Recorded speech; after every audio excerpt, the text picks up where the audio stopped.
Hola, sean bienvenidos a las asesorías en línea que imparte el Instituto Municipal de la Juventud de Guadalupe.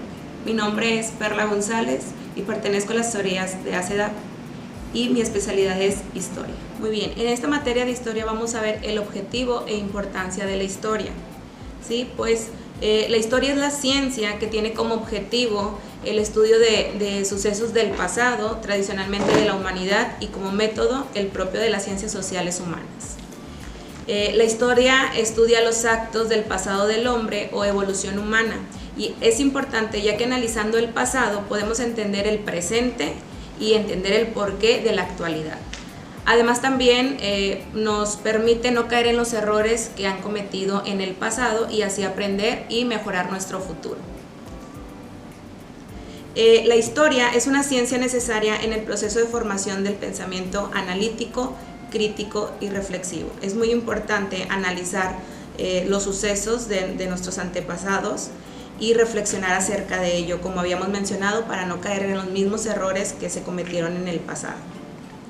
Muy bien, vamos a ver el tema o subtema, la historia y su relación con otras ciencias. Como sabemos, la historia tiene ciencias auxiliares, entre estas, aquí en la diapositiva podemos observar que viene la ciencia auxiliar las naturales y la ciencia auxiliar sociales. Dentro de las ciencias auxiliares naturales está la geografía y la antropología. La geografía es quien estudia las causas, relaciones y distribución de los hechos y fenómenos físicos, biológicos y sociales de la Tierra. ¿Sí? Y la antropología pues es la ciencia que trata los aspectos biológicos y sociales del hombre. Esos van dentro de las ciencias auxiliares naturales. Por otro lado tenemos las ciencias auxiliares sociales, que viene siendo la arqueología, que es la ciencia que estudia lo que se refiere a las artes, a los monumentos, a los objetos de la antigüedad, especialmente de los restos. La siguiente es sociología, que es la ciencia que trata la estructura y funcionamiento de las sociedades humanas, y en historia apoya a la misma en el estudio de las instituciones sociales que han existido durante el desarrollo social del hombre. Y por último tenemos la economía, que sirve de apoyo al estudiar los modos de producción durante las diferentes etapas de la historia universal. Esas son las distintas ciencias auxiliares que podemos estudiar. Pueden ustedes checar en internet cada una de ellas para ver todo el contexto que se desarrolla con estas. Vamos a checar el siguiente diapositiva, que dice es México antiguo y México independiente. Muy bien, aquí vemos México prehispánico. ¿Qué es el México prehispánico? Bueno, pues el México prehispánico es el periodo de la historia que comprende desde la aparición del primer hombre en el territorio mexicano, pasando por el surgimiento de las culturas indígenas hasta la conquista y la colonización española. Como podemos observar ahí en la diapositiva, tenemos una línea del tiempo, que esto nos va a ayudar a entender un poco mejor acerca de este tiempo, ¿verdad? Podemos observar ahí en esta línea del tiempo que iniciamos con la etapa de lítico, que en esta etapa se conoce como etapa lítica, como los siglos transcurridos entre los más antiguos indicios de actividad humana en México. ¿Sí? Aquí viene un pie de foto que dice la época de los cazadores. En aquel tiempo la humanidad en ese momento armaba o hacía armas con piedras, palos, esto para cazar, ¿sí? Y poder sobrevivir en esa etapa. La siguiente etapa es la etapa arcaica o arcaico, que es el que da origen a la agricultura. ¿Sí? Se sabe muy poco de esa etapa, ya que es muy poco estudiado, pero lo que se puede aprender de esa etapa es que se da el origen de la agricultura. La siguiente es el preclásico, que es cuando se dan las primeras aldeas, ¿sí? Abarca más de 2000 años y es cuando surgen las aldeas y la producción de la cerámica. También en esa etapa aparece la cultura olmeca, que es como ahora, no sé si han visto en los libros o en internet, se pueden meter a investigar las cabezas olmecas, que son las cabezas grandes, y toda esa cultura inició en esa etapa.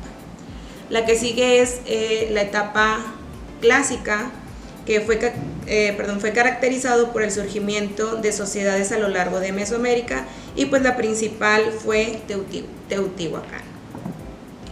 Son las primeras civilizaciones que existieron. Y por último tenemos el posclásico, ¿sí? Que pues en el posclásico es la época de los imperios, que ahí surgieron varios imperios, como entre ellos podemos encontrar los mexicas, los mayas, los toltecas, los tarascos, entre otros, ¿verdad?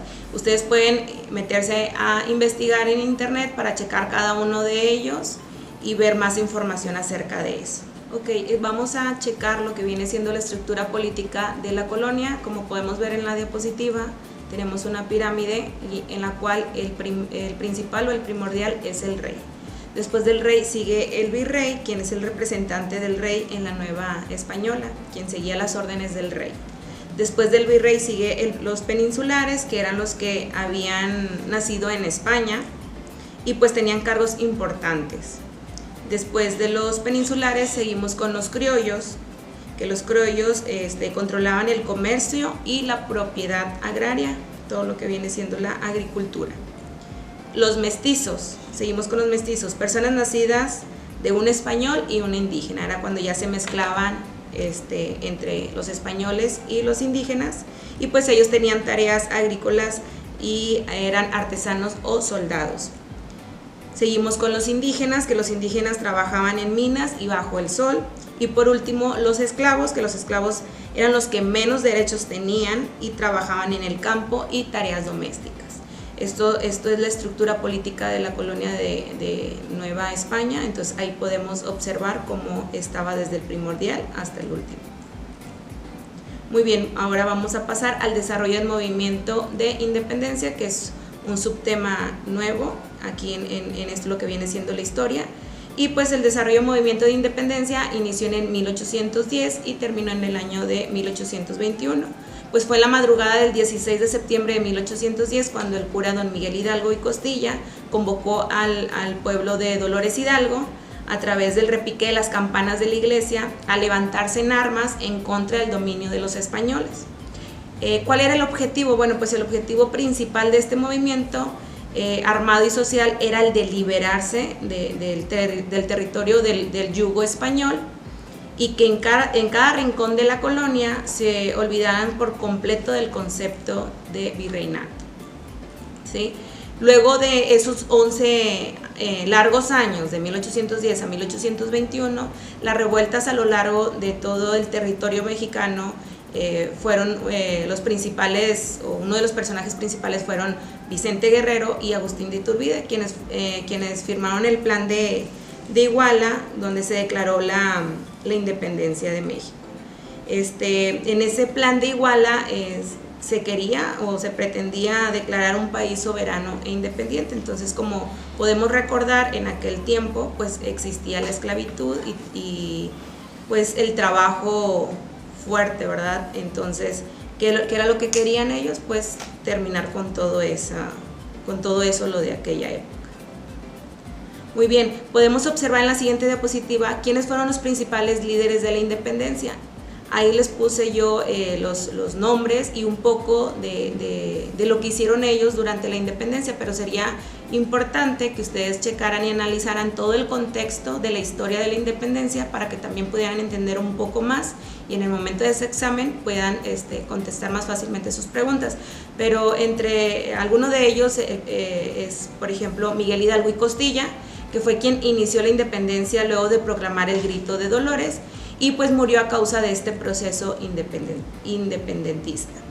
El que sigue es Ignacio Allende, pues él era un militar español que simpatizó con el proceso independentista local y luchó junto a Hidalgo y Costilla, causándole esto la muerte por traición a su corona. Como sabemos, Ignacio Allende pues era español, pero aún así él se unió con Miguel Hidalgo para luchar contra esto, ¿verdad?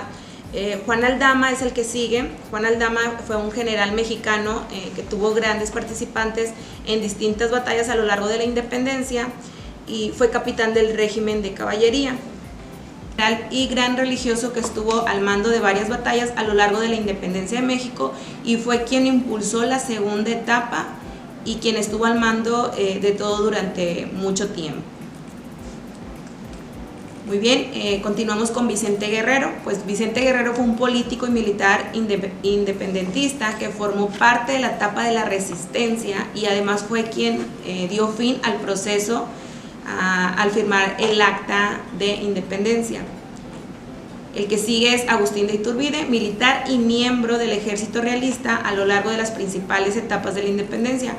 Fue quien proclamó el Plan de Iguala y quien firmó el Tratado de Córdoba. Fue además el primer emperador de México. Sí, si recordamos, el Plan de Iguala era donde se declaraba que se quería ser un país soberano e independiente. Y por último tenemos Guadalupe Victoria, que fue un militar político independentista también. Luego del proceso fue el primer presidente de México. Muy bien, ahora vamos a pasar con la restauración de la República.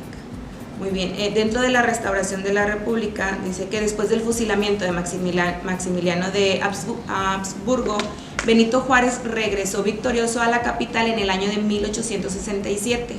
A este periodo, que comienza a partir de esta fecha y los 10 siguientes años, se le conoce como República Restaurada. La República Restaurada fue restaurada en el año de 1867, cuando los franceses salieron de México y Juárez se dedicó a reconstruir el país y a cumplir con los mandatos de la Constitución de 1857. Se caracterizó por el constante enfrentamiento de los principales dirigentes, que fue Benito Juárez y Porfirio Díaz. Ahí tenemos algunas imágenes de ellos, ¿verdad? De Benito Juárez, de Porfirio Díaz. La República Restaurada sería la batalla ganada a los conservadores por los liberales mexicanos, que sostenían para el país un gobierno republicano. ¿Sí? ¿Qué era lo que querían los liberales? Bueno, pues querían libertad de expresión y religiosa, era por lo que ellos luchaban, por la libertad de expresión y religiosa. El presidente Benito Juárez tomó varias medidas para mejorar la economía del país y para garantizar la democracia, por lo tanto que se había luchado, ¿verdad?